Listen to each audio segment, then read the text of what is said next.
Hello and welcome to EKU Online's eCast series. Today we have with us Assistant Professor David Fifer, who is the coordinator of the paramedic degree program, one of just a handful of baccalaureate paramedic programs in America. David also works as a paramedic for Powell County Ambulance Service and deploys to disaster areas and national security events as a part-time employee of the U.S. Department of Health and Human Services National Disaster Medical System. David is also the chair of the Kentucky Board of EMS Wilderness Medicine Work Group, serves on the Kentucky Board of EMS's Education Committee, is a member of the Board of Directors of the Appalachian Center for Wilderness Medicine, and is the founding coordinator of the Red Star Wilderness EMS unit serving Kentucky's Red River Gorge. Well, David, first thing I'd like to do is welcome you, and glad to have you here today. Well, thank you. It's a pleasure to be here. Well, David, you're the coordinator of the Online Emergency Medical Care EMC program here at EKU. Would you please take just a few minutes and share with us what this program is all about and what are some of the areas the program covers? Sure. I think our claim to fame is being a baccalaureate paramedic program. We're the second longest accredited paramedic program in the country. Our accreditation number is literally 02. And we're the longest accredited paramedic program in Kentucky. So we became accredited. Our accrediting body is KHEP, the same body that accredits other allied health professions. We became accredited in 1980. But we've been offering degree programs since about 1976. So we really have a really well-established program with a lot of experience in how to deliver, I think, really high-quality education.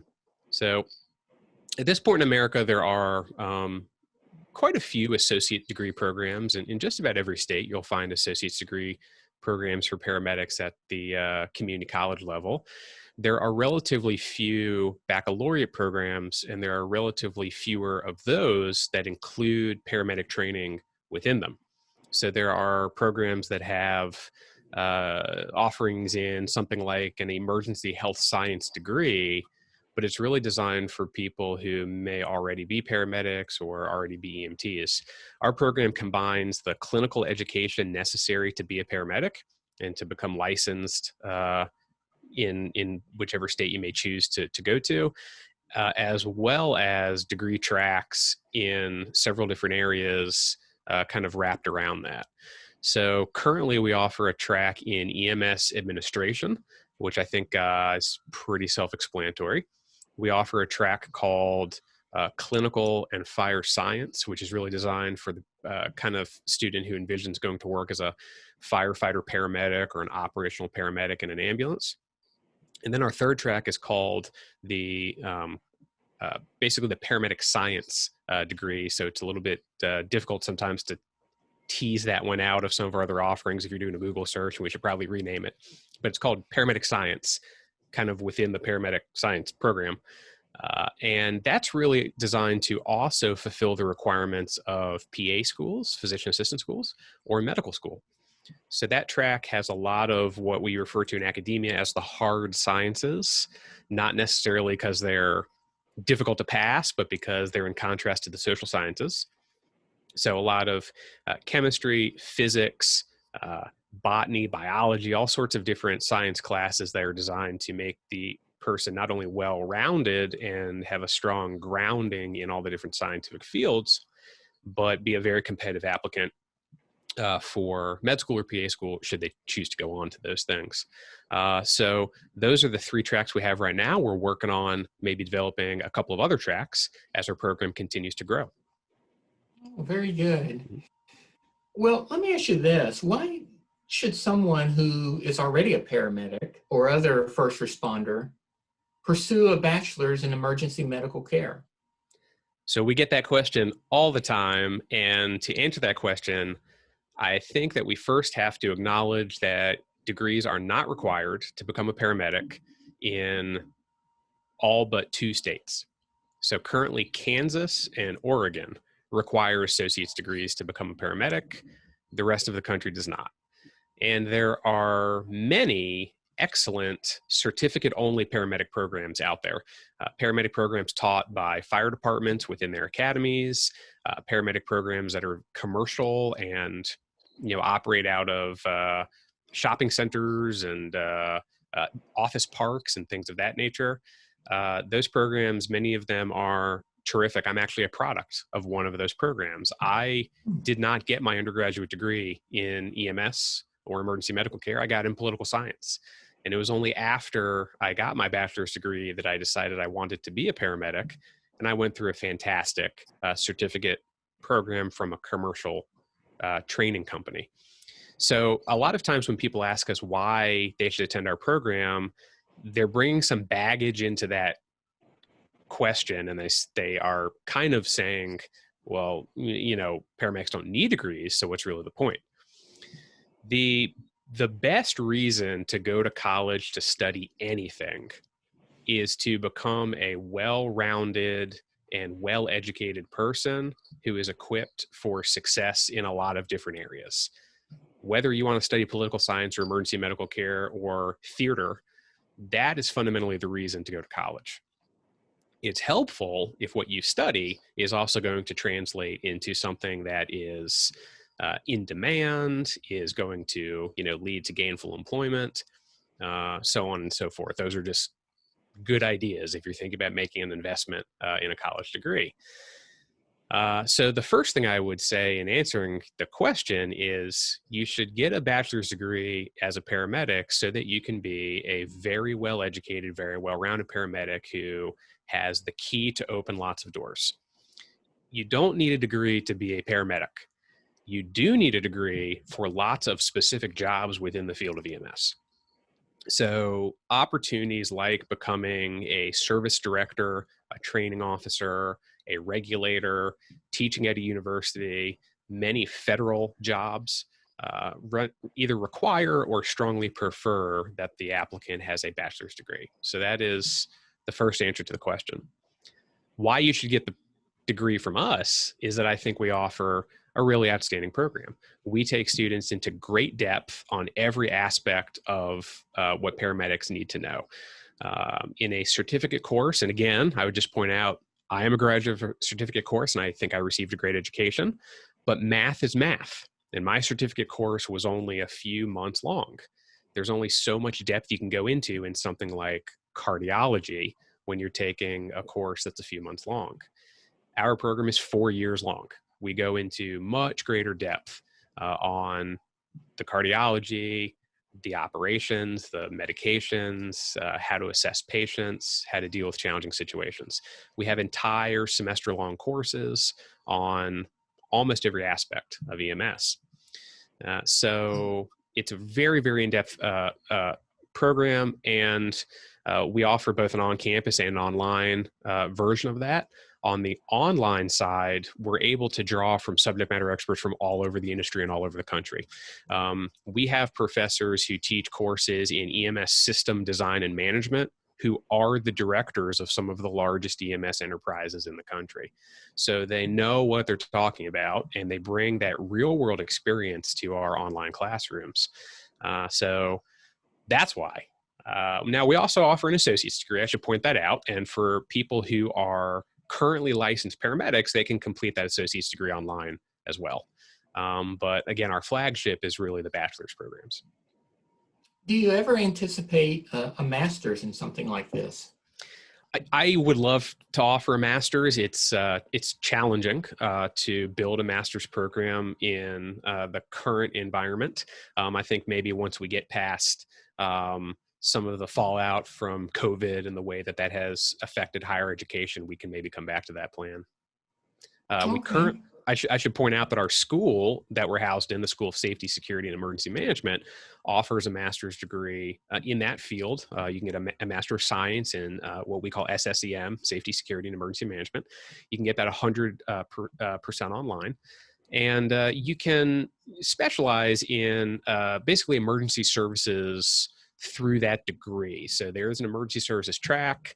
And for example, when you do your capstone research project as a part of that master's, you could certainly choose an EMS related topic and be able to credibly say that you've developed a real specialty in EMS through that intensive research. So it's not an EMS master's degree per se. There are some thoughts that we've had about doing a clinical master's, but right now that SSEM degree is available. Very good. Now, it's my understanding, David, that not only are you a professor in this field, but you are a practitioner as well. Would you please tell us a little bit about what you're facing out there in the real world? How has operating in this pandemic changed your work? Well, to be honest with you, prior to the pandemic, there was not necessarily any real emphasis on respiratory protection. It was something that we were always mindful of, and we all knew about. You'd get trained and equipped with N95s and a lot of those things that most people have heard about in the media now, but you really didn't have to wear them very frequently. If you encountered maybe a suspected tuberculosis patient, or some people would don N95s for meningitis patients, even though that's a droplet disease and not really an airborne disease. Kind of occasional things like that, but quite frankly, it just was a somewhat remote risk.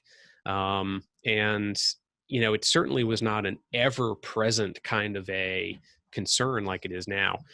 So just the idea of putting on a respirator on almost every call now is pretty new.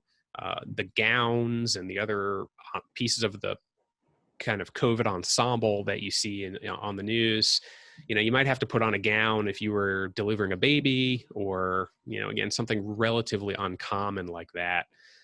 And so that's been a big change. And I think one of the things that is going to come out of COVID for EMS is going to be a much more a lasting and much more sophisticated, much more mature approach to PPE and all those different forms of respiratory protection, droplet protection, and so forth. So that's definitely new. Aside from that, and the impact it's had on us is just as significant as it's had on really everybody in their day-to-day lives, one way or the other. Other than that, I just continue to work on the ambulance part-time and do wilderness responses and do the part-time disaster response thing. Now, I did 3 deployments for COVID-19 with U.S. Department of Health and Human Services. And so that was a heavier deployment tempo than I would generally have in a given year. But I think it's just important to practice what you preach. I think it's certainly fine when professors get to a point in their career when they are ready to kind of move on from field work, and they have that history behind them, and now they're really just focused on teaching. But I'm still pretty young, and I'd like to get to the point where I'm a full professor and I can look back on a career as the practitioner and just focus on the teaching. But I think I have several more years left in me to be able to burn the midnight oil a little bit more and still be out there in the field so that I can keep in touch, with current practices. I teach a disaster medical response class based on many of my experiences responding to the disasters with HHS. And then, of course, just teaching the EMT and paramedic skills and theory. It's definitely very helpful, I think, to be able to have that credibility with students that you still are a responder yourself. Well, can you take us through a typical day, David, of what it would look like for, let's say you were a practitioner full-time. What does a typical day look like? That you hear stuff and you see things on TV and, you don't know if it's really real or not, but using AEDs, automated external defibrillators, Narcan for opioid overdoses. I mean, what does that stuff really look like in real life? Let's just put it that way. Well, those are very common tools for EMTs and paramedics to use. In Kentucky, EMTs are allowed to use the more robust and fully featured cardiac monitor defibrillators that you see on perhaps on TV with the ECG tracing going across the screen and all the wires coming out of them. So in Kentucky, AEDs are really more commonly utilized by the lay public. And certainly most people have seen the AEDs, at the shopping malls and airports and stadiums and stuff like that. So that is, something that is, I guess, unique to the student experience for the on-campus students in our program is preparing them for Kentucky certification, being able to use those kind of fully featured devices. But regardless if we're talking about automated defibrillators or the manual defibrillators, that is a mainstay of the trade. EMS really got modern EMS really got started in the early 1970s with a focus on cardiac emergencies and traumatic injuries. And so the first paramedics in America back in the early 70s, the first people who had that title of paramedic, were really taken to that level in their education to try to be physician extenders for heart attacks and things like that. So that resuscitation area is something that is really kind of like the bread and butter of EMTs and paramedics. That's what we really specialize in, is if you need to be resuscitated out in the field, outside of a hospital, that's our time to shine. That's what we're supposed to be the masters of. So we use a lot of Narcan, we use a lot of AEDs and defibrillators and so forth. Heart disease is still the leading cause of death for Americans, and what that really means is heart attacks. And then, of course, many communities are still struggling with opioid and narcotic addiction issues. Much more of an issue a few years ago, kind of reached its peak, a couple of years ago, but still continues to be a big deal in a lot of communities. And unfortunately, we're seeing an uptick in that during COVID, during the mass quarantines. Many communities did see a spike in overdoses and things related to that kind of stuff. So still a big deal. Yeah, I think the thing that many people don't realize about those kinds of treatments is, like with Narcan, for example, it is secondary to the real issue for those patients, which is a lack of oxygenation. So the reason we give Narcan is to reverse the effects of the opioid, which is depressing respirations. So the lay community is more focused on, let's squirt some Narcan up this person's nose. And you can get Narcan now basically over the counter at pharmacies. As an EMS provider, we are going to first pull out a bag valve mask and oxygen, and we're going to start to breathe for that patient. That's the immediate treatment. So it's a little bit of a different approach for an EMS provider. The Narcan becomes a very helpful adjunct to that oxygenation and those artificial ventilations. With using an AED, to be quite frank, what many people may not be prepared for when they assist in a resuscitation is it can be a little messy. A lot of times the patient can vomit. There may have been loss of bowel or bladder control during that collapse and that kind of degradation of body systems into cardiac arrest. The patient may have sustained injuries if they had a sudden cardiac arrest and essentially kind of fell or collapsed. They may have facial injuries and be bleeding. Those things can be very disturbing and off-putting for lay responders. That's part of the reason why there is still a emphasis on hands-only CPR. That came about 5 or 6 years ago from the American Heart Association, so that lay responders would not be intimidated or sort of put off by some of those things I just mentioned, and they can just focus on doing chest compressions until professional responders arrive. There's kind of a renewed emphasis these days on being able to provide rescue breathing if you are willing and able to. But some of those things, are kind of traumatic things to see as a layperson that you don't always get a good sense of when you take a CPR class.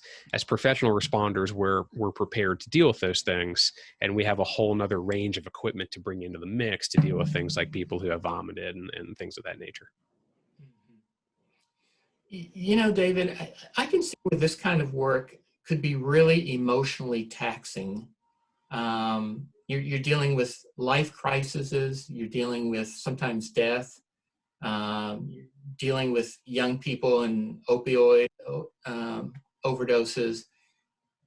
What's the attrition rate of EMC personnel, and what do you do to keep yourself emotionally and mentally healthy doing this kind of work?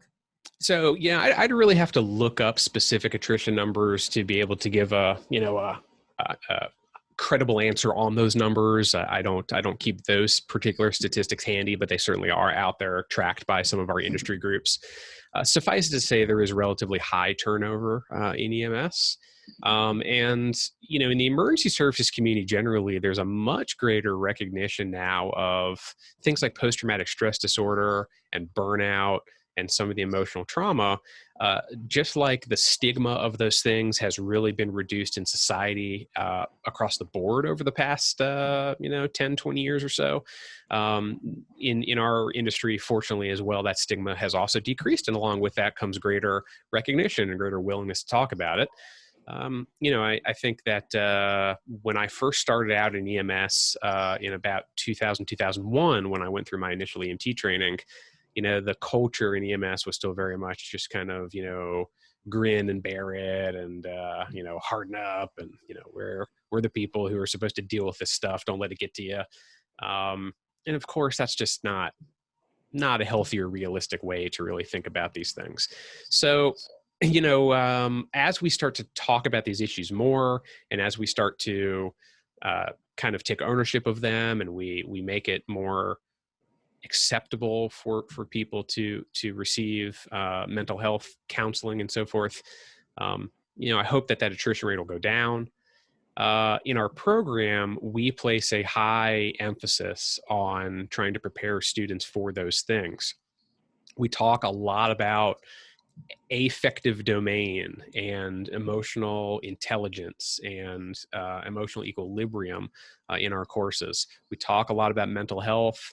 We have a course specifically dedicated to behavioral health, which gets into talking about some of those sorts of things from both the perspective of the patient, but also the provider. What I do to, try to maintain a healthy relationship with EMS is just not make my whole life about EMS, which may sound ironic, but it's important to have outlets that don't have anything to do with EMS. So I love EMS. It's my whole profession as well as my avocation. And I have all kinds of EMS stuff hanging on my walls at home and all kinds of EMS books. And, I'm into it. It's my career. It's what I've made my life about.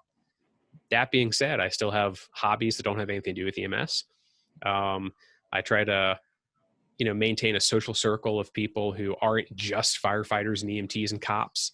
I like to travel and, just kind of enjoy a wide range of different interests and make sure that when I'm, reading for pleasure, it's not just EMS novels or EMS, autobiographies. I try to make sure that I'm just, consuming media and entertainment that isn't just EMS all the time. And it's real tricky because a lot of our students, when they start off in our program, they're so excited about this field that they're going into that they fall into that trap. And they just are so excited to learn the ins and outs of the profession that they totally immerse themselves in those kinds of things. And I remember when I was a student here at EKU, although I got my degree in political science, I was an EMC minor at the time. And all of my friends were EMC students and fire science students and criminal justice students. We all met each other kind of here in the Stratton building where all those programs are kind of headquartered. And I vividly remember, because this now becomes an educational opportunity today, but I remember that everything I just said is exactly how we were. it was like DVDs of nothing but EMS and fire movies. And it was walls of, EMS and firefighting and criminal justice books. And we all wore the t-shirts of all of our favorite departments that we wanted to get, jobs with. And we, when we'd move into a new apartment here in Richmond, we decorate it with all of our, EMS mementos and fire mementos and everything. And that's charming, but also it can be something, it's a behavior pattern that can persist as your career goes on. And it can get really, really easy to all of a sudden find yourself almost surrounded by nothing but this job that has some really intense aspects to it. And if you don't have kind of a portal to just kind of step out of that world, sometimes it can really become overwhelming. And the first thing that you can experience is just good old fashioned burnout.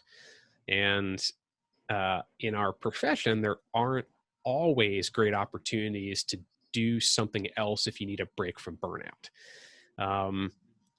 Large agencies, FDNY and LA Fire Department, big agencies like that, they have training divisions if you need a break from working in the back of the ambulance. They have, all kinds of different programs going on. If you get a little burnt out doing one thing, you can kind of apply for a transfer into another area. If you work for a smaller agency, you may not have that opportunity. And so burnout can be a real challenge for EMS providers, because if you get a little tired of the mode that you're operating in and you're looking for something else, there's not always another place to go. So I have this conversation with students a lot where I say, listen, I know you're excited about it, and that's perfectly reasonable and really cool, but just make sure that you're remaining in touch with other things, other hobbies, other people, that you have a family outside of your work family that you can kind of turn to for a little bit of an outlet, because it can become unhealthy if you don't. Well, that really segues, David, into the next question I have for you. All the stuff we've been talking about is real life stuff, real world stuff happening out there. How do you prep your students for something like this? I mean, this is not just reading something in a textbook. I mean, it seems to me anyway that it has to be something that is experienced. And how do you prepare your students for something like this? I mean, so we do it through three ways mostly. The first is just confronting it head on, taking ownership of it, talking about it. We don't shy away from the difficult aspects of the job, and we try to take a, essentially academic approach to talking about them. When we talk about mental health, we talk about mental health. We talk about psychology. We talk about, that history of the stigma. We talk about the, process of grief and so forth. So we educate students about these topics. The second thing that we do is high fidelity simulations. We have extensive simulation equipment here on campus. So for the campus students, it's a big part of the program. We try to expose them to just the fundamental stress of having to care for a human being in a very intense situation. And we actually can replicate a lot of stressful and somewhat unpleasant situations to begin to help to sensitize them to some of those things. And then the third hallmark of our program is a lot of field time. Our students do hundreds of hours of rotations with EMS agencies in hospitals so that they experience and encounter these things under the guidance of field preceptors, so that they can take a structured approach to that and then have opportunities to debrief about it with those educational professionals who are right there with them. For our our online program, all of the students in that program are working paramedics. That is a prerequisite to those online degrees. So that population of students tends to they've already gone through that process that I just laid out. They've already done their internships. They've already done their rotations. And of course, they're working in the field. Through the coursework in the online program, we also explore some of these issues. And we try to equip them with tools that maybe they didn't have before having not been through a degree program before. Okay. Yeah, that was going to be my next question, but you answered it really well. Is how do you make it come to life in an online teaching format? I wasn't aware that there was a prereq for that. That's very good. Do you have many that come in that have years and years of experience and just decided to come back now to school? Yeah, definitely. That tends to be much more the case in our online degree program. It's typically paramedics who realize that they really do need a degree to be able to advance in the directions that they want to. Plenty of paramedics spend their entire career working in the back of an ambulance, which is incredible. I still love working in the back of the ambulance. I wanted to do what I do now, so I left full-time field work for this. But taking care of patients in the streets is an incredibly fulfilling and very worthwhile career. But generally, if you want to get into management, director level positions, move into teaching, move into regulatory jobs, move into preparedness jobs, disaster response jobs, work for state, local, or federal government in a, what in the public safety profession we refer to kind of as a white shirt role. It's increasingly common that you need a degree. So we have a lot of students who are, 10, 15 years, maybe even less sometimes into their careers as paramedics. And they start to realize there's a lot of doors that are closed to me unless I get a degree. So that's somewhat common in our online program. Less common in our on-campus program. Those tend to be more traditional college students who come to us as 18 or 19-year-old freshmen. And they actually go through an EMT class with us for the first time, and then they continue all the way to paramedic over their 4 years. So we get quite a mix. We do have some students in our on-campus cohorts who are very experienced and are choosing to complete the degree just because they live locally and they want to have that traditional campus experience. Okay. Well, David, we've talked a lot about the EMC program and about students and online versus face-to-face and some different things. Let's say a prospective student came up to you and let's say somebody's been in the field for a long time and he or she is thinking about doing an online version of this degree, this BS degree. But they're a little bit uncertain because it's kind of like, wow, do I really need to invest all this time in it right now? I'm awfully busy. I work a lot of shifts, sometimes double shifts. What would you say to that person, and why EKU of all things? Well, there's a lot that kind of goes into that answer. The first thing I would say is just that the time passes anyway.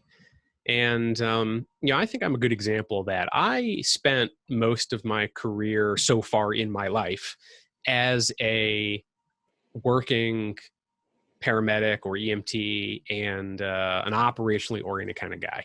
I started off as an EMT. Like I said, I came to college and got a political science degree because I kind of thought actually my life would take me in that direction. But very soon after graduation, I found myself right back in EMS. And it took me a long time to come back to school to get a graduate degree.